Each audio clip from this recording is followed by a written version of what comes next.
Think of an aspect of your life that dictates the limits of your freedom. Government and law enforcement, insurance and pharmaceutical companies, taxes, building permits, driver's licenses, and more. There are hundreds, if not thousands, of stipulations, regulations, and boundaries on our freedom. And out of the ones that were just mentioned, how many have you researched to find out whether they apply to you or not?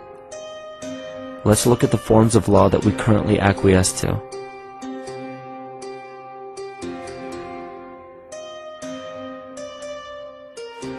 A common misconception among people is that any rule or regulation that governs them falls under one category: law.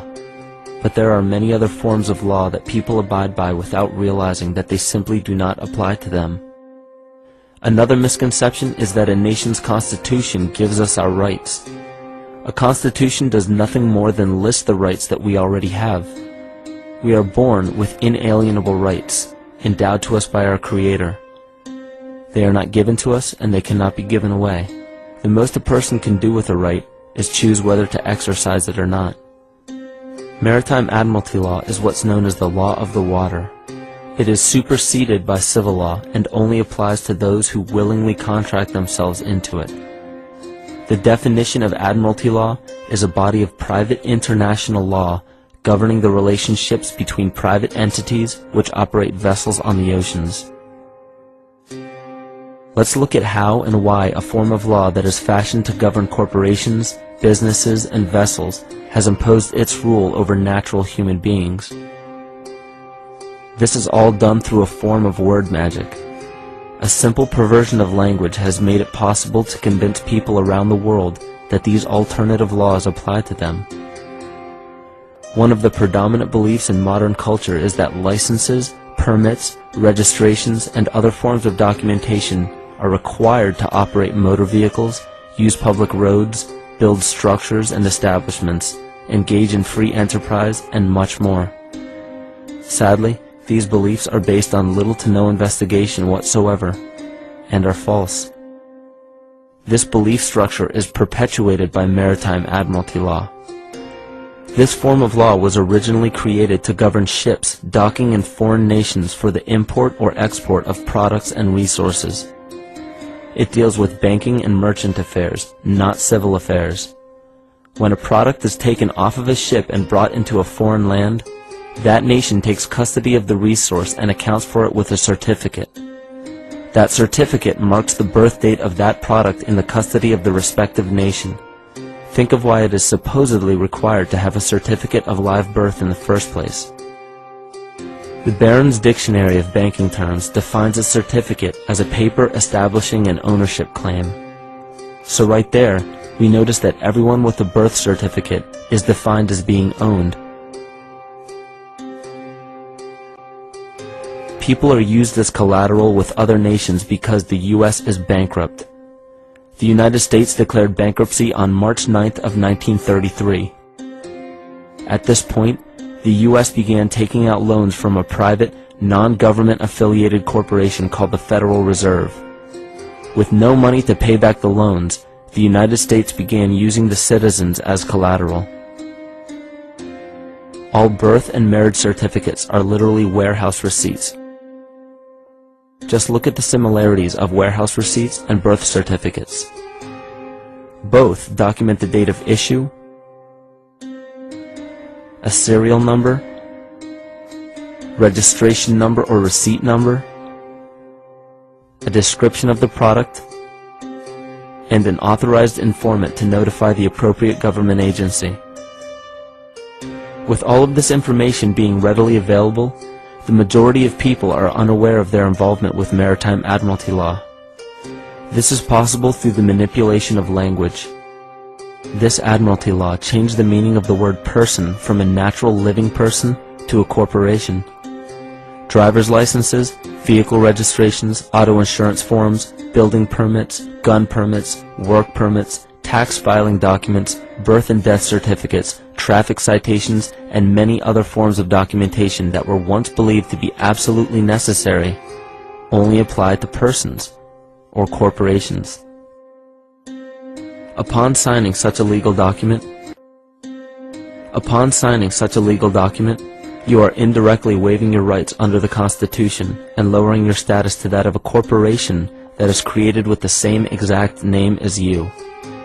The only way to reconcile your true name from the name of the corporation is to take notice that the corporation has its name in all capital letters. This is known as capitis diminutia maxima.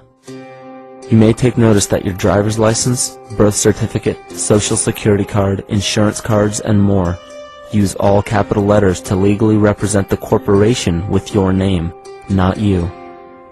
The corporation is known as an artificial person, whereas you, the human being, are known as a natural person.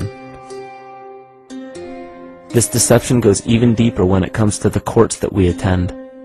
When showing up to court, you will notice that there are seats for witnesses behind a wooden fence or barrier. The defendant must cross through the entrance to the other side of the barrier where the plaintiff and judge sit. This act symbolizes the boarding of a ship. At this time, business can be conducted in maritime admiralty law. The judge, acting as captain or banker, is responsible for settling the balance between the two sides. This is why there is always a monetary value involved in any court case. The captain is simply dealing with banking and merchant disputes. Once the balance is paid, the case is closed. To turn the court case away from admiralty law where your rights are not protected, you must avoid agreeing to represent the artificial person. This is done by stating that you are the natural person. You don't have a first or last name because those imply corporate title. In a court case, you may state that the court takes judicial notice of your honor's oath of office. Every judge must take an oath of office to practice law, yet you must make it clear to the court and the jury that the judge is acting as judge and not banker. Remember that you are a natural human being of the earth. You are not governed by anything but your own consciousness. Laws are created within a society. The society that created the laws we see being enforced today is called the Law Society. Yet the most beautiful part of this entire deception is the fact that we are not part of the Law Society, so their laws do not apply to us. Judges, lawyers, and law enforcement officers, they're all part of a society. Within that society, they've created their own language that's deceptively similar to English. They have these little things called statutes, acts, and regulations that seem like laws, but they really only apply to those within their society. So that basically means all the traffic violations, minimum age requirements, and everything except for damage to another person or their property doesn't really apply to the natural person. Laws only apply to those within the Law Society. The game being played is an illusion. You can simply choose to open your eyes and reclaim the freedom that you were born with, bound by nothing but the limits of your imagination. These are just a few examples of assuring that your rights are being protected. By far, the most important line of defense against this deception is to be aware of the perversion of language, and be absolutely aware of how you form your beliefs and concepts.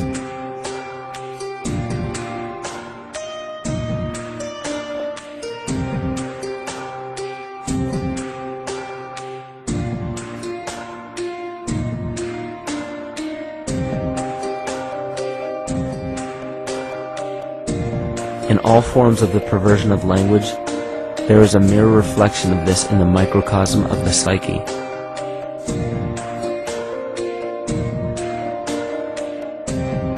And the problem I see with humanity today is we don't truly know ourselves anymore. We have the 9-to-5 job, we have the house, the children, the bills, the television, the hobbies, and the errands that we run every single day, and we eventually begin to believe that this is who we are. But who are we beneath the job title, beneath the status of mother or father, theist or atheist, Republican or Democrat, black or white, man or woman? Who are we? Who are we deep down inside? We don't know, because every time we hear an answer that we don't want to accept about ourselves, we deny it. We'll pass it off and project it onto somebody else and judge them for it. This is repression. And we see what repression can do to us on an individual level, but what about on a collective level of humanity? What happens when the whole world refuses to see what they truly are on the inside?